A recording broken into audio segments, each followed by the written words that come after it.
శ్రీ మహాగణాధిపతయే నమః, శ్రీమాత్రే నమః. మాచిరాజ్ భక్తి ప్రేక్షకులందరికీ నమస్కారం.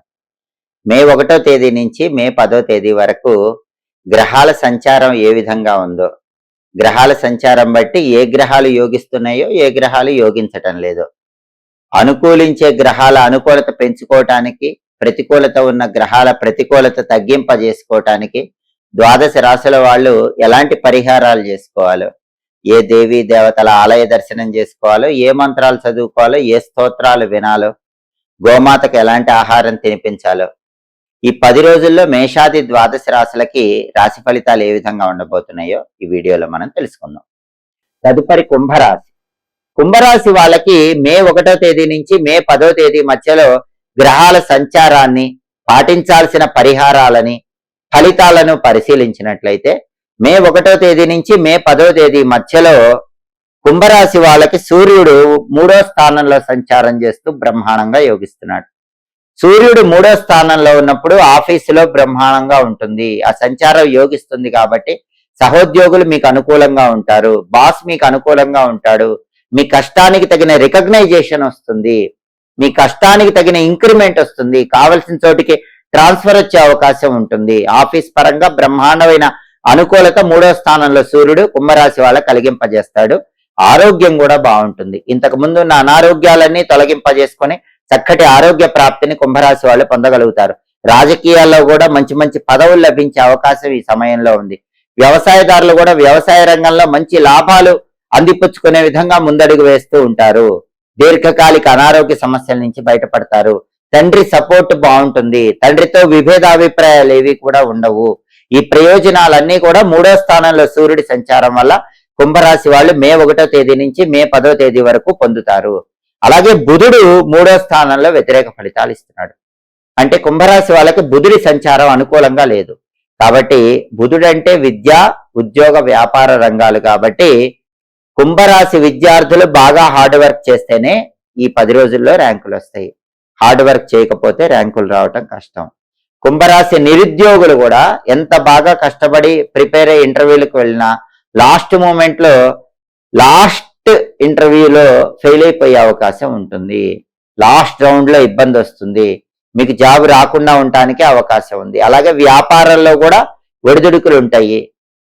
పెట్టుబడి ఎక్కువ పెట్టినా లాభాలు తక్కువ వస్తూ ఉంటాయి. వీటికి కారణం ఏంటంటే కుంభరాశి విద్యార్థులకి, నిరుద్యోగులకి, వ్యాపారస్తులకి బుధుడి బలం లేదు. బుధుడు వ్యతిరేక ఫలితాలు ఇస్తున్నాడు. అవన్నీ తొలగిపోయి వీటిని అనుకూల ఫలితాలుగా మార్చుకోవాలంటే గణపతికి సంబంధించిన గం క్షిప్రప్రసాదనాయ నమః అనే మంత్రం 21 సార్లు, వక్రతుండాయ హుం అనే మంత్రం 21 సార్లు రోజు చదవండి. గం క్షిప్రప్రసాదనాయ నమః, వక్రతుండాయ హుం ఈ 2 మంత్రాలు రోజు 21 సార్లు చదివితే బ్రహ్మాండంగా ఉంటుంది. వీలైనప్పుడు గణపతి ఆలయ దర్శనం చేయటం, సంకటనాశక గణేష స్తోత్రాన్ని వినటం చేస్తూ ఉండండి. నానబెట్టిన పెసలు ఆవుకు పెట్టాలి. కేజింబావు పెసలు ఆకుపచ్చ వస్త్రంలో మూట కట్టి పంతులు గారికి దానం ఇవ్వాలి. వీటిలో ఏదో ఒకటి చేసినా కూడా బుధుడి బలం పెరుగుతుంది. బుధుడిచ్చే వ్యతిరేక ఫలితాల నుంచి బయటపడచ్చు. అలాగే కుంభరాశి వాళ్ళకి మే 1 నుంచి మే 10 మధ్యలో కుజుడు 2వ స్థానంలో వ్యతిరేకంగా ఉన్నాడు. కుజుడు కూడా వ్యతిరేకంగా ఉన్నాడు. కుజుడు వ్యతిరేకంగా ఉంటే కోపం వల్ల రిలేషన్స్ దెబ్బతింటాయి. కోపం వల్ల ఫైనాన్షియల్ గా కొన్ని ఒడిదుడుకులు ఉంటాయి. కాబట్టి ఆ కోపాన్ని అదుపులో పెట్టుకోవాలి. 2వ స్థానంలో కుజుడిచ్చే వ్యతిరేక ఫలితాలు ప్రధానంగా కోపము. ఆ కోపం వల్ల రిలేషన్స్ దెబ్బతింటము. కాబట్టి ఈ కుజుడిని ప్రసన్నం చేసుకోవాలంటే కందులు నానబెట్టి బెల్లంతో కలిపి ఆవుకు పెట్టాలి. లేదా కేజింబావు కందులు ఎర్ర వస్త్రంలో మూట కట్టి బ్రాహ్మణుడికి దానం ఇవ్వాలి. అలాగే నరసింహస్వామి ఆలయ దర్శనం చేయాలి. ఆయన కోపాన్ని తగ్గిస్తాడు కాబట్టి ఓం నమో నారసింహాయ అని జపిస్తూ నరసింహస్వామి ఆలయంలో ప్రదక్షిణలు వీలైనన్ని చేయాలి.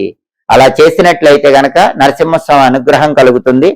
కుజుడిచ్చే వ్యతిరేక ఫలితాలు తొలగిపోతాయి. దీంతో పాటు కందులు నానబెట్టి బెల్లంతో కలిపి ఆవుకు పెట్టడం, లేదా కేజింబావు కందులు ఎర్ర వస్త్రంలో మూట కట్టి బ్రాహ్మణుడికి దానం ఇవ్వటం ద్వారా కూడా కుజుడిచ్చే వ్యతిరేక ఫలితాల నుంచి బయటపడచ్చు.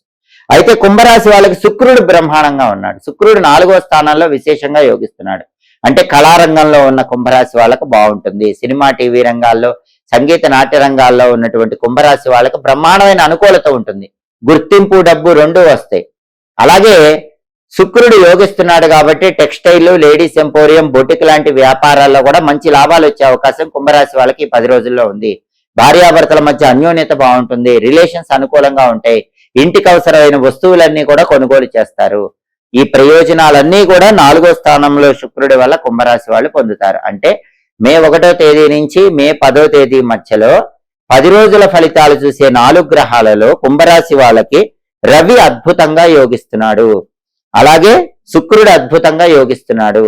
కేవలం బుధుడు కుజుడు మాత్రమే యోగించటం లేదు. కాబట్టి బుధుడికి కుజుడికి సంబంధించిన పరిహారాలు చేసుకున్నట్లయితే కుంభరాశి వాళ్ళకి ఈ 10 రోజుల్లో పూర్తిగా వ్యతిరేక ఫలితాల నుంచి బయటపడి అనుకూల ఫలితాలు అందిపుచ్చుకోవచ్చు.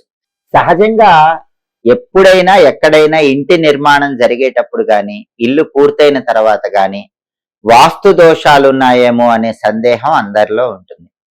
అయితే ఈ వాస్తు దోషాలను ఎలా చూసుకోవాలో, వాటికి ఎలాంటి పరిహారాలు చేసుకోవాలో, అసలు వాస్తు దోషాలు లేకుండా ఉండాలంటే శంకుస్థాపన సమయంలోనే ఎలాంటి ముఖ్యమైన నియమాలు పాటించాలో అగ్నిపురాణం 40వ అధ్యాయంలో చెప్పారు.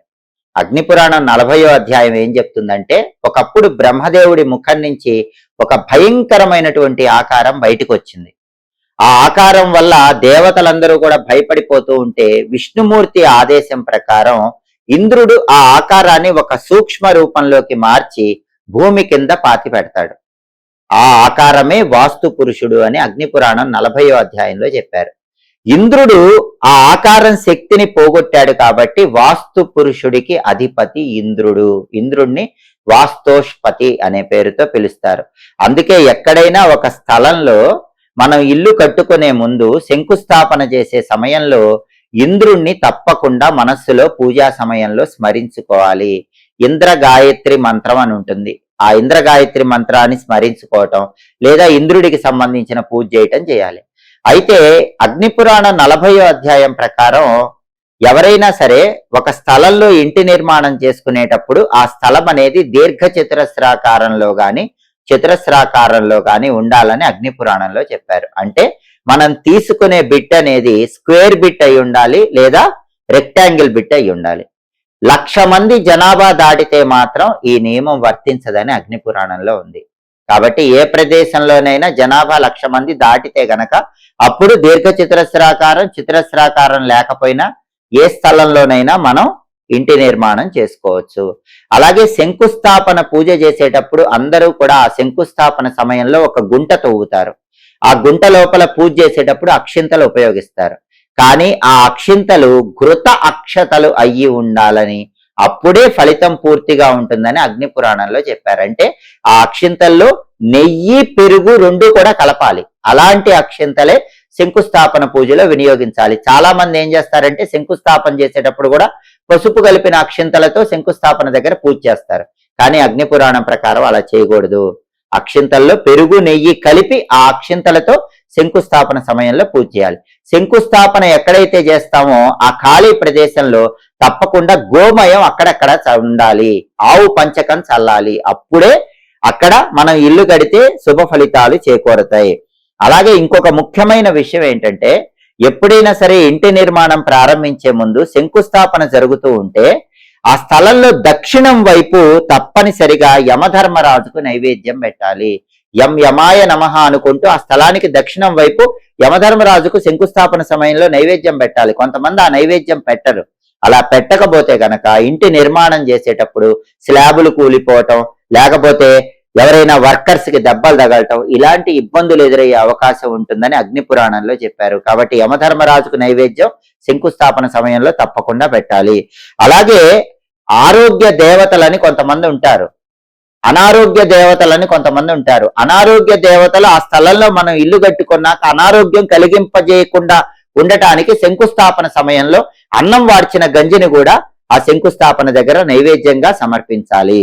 అలాగే మనం ఎక్కడైతే శంకుస్థాపన చేసుకుంటూ ఉంటామో ఆ ప్రదేశంలో తప్పనిసరిగా బ్రహ్మస్థానము అని ఉంటుంది. ఆ బ్రహ్మస్థానం ఏదో చూసుకుని అక్కడ పెసరపప్పుతో చేసిన పొంగలి నైవేద్యం పెట్టి నమస్కారం చేసుకోవాలి. ఆ బ్రహ్మస్థానంలో లక్ష్మీనారాయణల పూజ చేయాలి. ఎవరైనా శంకుస్థాపన చేసేటప్పుడు బ్రహ్మస్థానంలో పెసరపప్పుతో చేసిన పొంగల్ నైవేద్యం పెట్టకపోతే ఇంటి నిర్మాణం జరిగిన తర్వాత అనేక రకాలైన ఇబ్బందులు వస్తాయి. అలాగే శంకుస్థాపన సమయంలో వరుణదేవుణ్ణి స్మరించుకోవాలి. ఓం పశ్చిమేశాయ విద్మహే పాశహస్తాయ ధీమహి తన్నో వరుణ ప్రచోదయాత్. వరుణ గాయత్రి మంత్రం అంటారు. పంతులు గారు ఈ మంత్రం చదవాలి. వరుణుడికి సంబంధించిన ప్రత్యేకమైన పూజ చేసుకోవాలి. పద్మ పుష్పాలతో వరుణుణ్ణి ఆవాహన చేసి శంకుస్థాపనప్పుడు పూజ చేయాలి. అలా చేయకపోతే ఏం జరుగుతుంది? స్లాబ్ వేసేటప్పుడు వర్షం పడుతుందని అగ్ని పురాణంలో చెప్పారు. చాలా మంది సరిగ్గా స్లాబ్ వేస్తున్నప్పుడే వర్షం కురుస్తూ ఉంటుంది. స్లాబ్ అయిపోయాక వర్షం పడితే మంచిది. స్లాబ్ వేసేటప్పుడు వర్షం పడితే మొత్తం ఇల్లు అస్తవ్యస్తం అయిపోతుంది. అలా కొంతమందికి జరగటానికి కారణం అక్కడ శంకుస్థాపన సమయంలో వరుణ దేవుడికి పూజ జరగలేదు అని అర్థం. కాబట్టి వరుణ దేవుడి పూజ తప్పకుండా చేయాలి. మొత్తం ఇంటి నిర్మాణం పూర్తి అయిపోయిన తర్వాత ఆ ఇంట్లో తప్పకుండా గృహప్రవేశం చేశాక వాస్తు హోమం చేసుకోవాలి. అలాగే అమ్మవారికి సంబంధించిన మణిద్వీప వర్ణన పారాయణ చేయాలి. అలా చేస్తే సంపూర్ణమైన శుభ ఫలితాలు కలుగుతాయి. అయితే ఇన్ని విధి విధానాలు పాటించటం వీలు కాని వాళ్ళకి వాస్తు దోషాలు ఏవున్నా కూడా అవి ప్రభావం చూపించకుండా ఉండటానికి, శంకుస్థాపన సమయంలో ఎలాంటి తప్పులు చేసినా సరే ఆ తప్పుల వల్ల ఇబ్బందులు రాకుండా ఉండటానికి కూడా అగ్ని పురాణంలో ఒక శక్తివంతమైన పరిహారం చెప్పారు. అదేంటంటే అష్టేష్టక సమాయుక్తం. అంటే ఎక్కడైనా దేవాలయ నిర్మాణం జరుగుతూ ఉంటే ఆ దేవాలయ నిర్మాణానికి మీ చేత్తో మీ ధనంతో 8 ఇటుకలు ఇవ్వండి. ఎప్పుడు ఎక్కడైనా జీవితంలో దేవాలయం కడుతున్నారంటే మీ చేత్తో అష్టేష్టక సమాయుక్తం 8 ఇటుకలు మీ ధనంతో ఇస్తే మీరు ఇల్లు కట్టుకునేటప్పుడు శంకుస్థాపన సమయంలో దోషాలున్నా వాస్తు దోషాలున్నా వాటి ప్రభావం వర్తించదు, మీకు ఇబ్బందులు ఉండవని అగ్ని పురాణం 40వ అధ్యాయంలో ప్రామాణికంగా చెప్పారు. ఎప్పటికప్పుడు జ్యోతిష శాస్త్ర పరంగా దిన ఫలాలు, మాస ఫలాలు, సంవత్సర ఫలితాలు, గ్రహాల సంచారాన్ని బట్టి ఏర్పడే ఫలితాలు వీటన్నిటిని తెలుసుకోవాలనుకుంటున్నారా? అయితే మాచిరాజు భక్తి ఛానల్ తప్పకుండా చూడండి. మా వీడియోస్ మీకు నచ్చినట్లయితే మా ఛానల్ లైక్ చేయండి, కామెంట్ చేయండి. మా ఛానల్ వీడియోస్ 10 మంది మిత్రులకు షేర్ చేయండి. మా ఛానల్ సబ్స్క్రైబ్ చేసుకోండి. పక్కనున్న బెల్ సింబల్ నొక్కటం మాత్రం మర్చిపోకండి. సర్వే జనాః సుఖినో భవంతు. స్వస్తి.